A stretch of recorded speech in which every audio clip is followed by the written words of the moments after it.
భక్తిహీనులు నీతిమంతుల మీద దురాలోచన చేయుదురు, వారిని చూచి పండ్లు కొరుకుదురు. వారి కాలము వచ్చుచుండుట ప్రభువు చూచుచున్నాడు. వారిని చూచి ఆయన నవ్వుచున్నాడు. దీనులను దరిద్రులను పడద్రోయుటకై, యథార్థంగా ప్రవర్తించు వారిని చంపుటకై భక్తిహీనులు కత్తిదూసి ఉన్నారు, విల్లెక్కు పెట్టి ఉన్నారు. వారి కత్తి వారి హృదయంలోనే దూరును, వారి విండ్లు విరవబడును.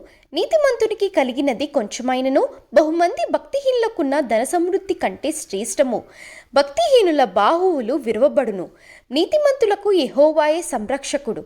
నిర్దోషుల చర్యలను యెహోవా గుర్తించుచున్నాడు. వారి స్వాస్థ్యము సదాకాలము నిల్చును. ఆపత్కాలమందు వారు సిగ్గునొందరు. కరువు దినములలో వారు తృప్తి పొందుదురు. భక్తిహీనులు నశించిపోవుదురు. యెహోవా విరోధులు మేతభూముల సొగసును పోలియుందురు. అది కనబడకపోవునట్లు వారు పొగవలె కనబడకపోవుదురు. భక్తిహీనులు అప్పు చేసి తీర్చకయుందురు. నీతిమంతులు దాక్షిణ్యము కలిగి ధర్మమిత్తురు.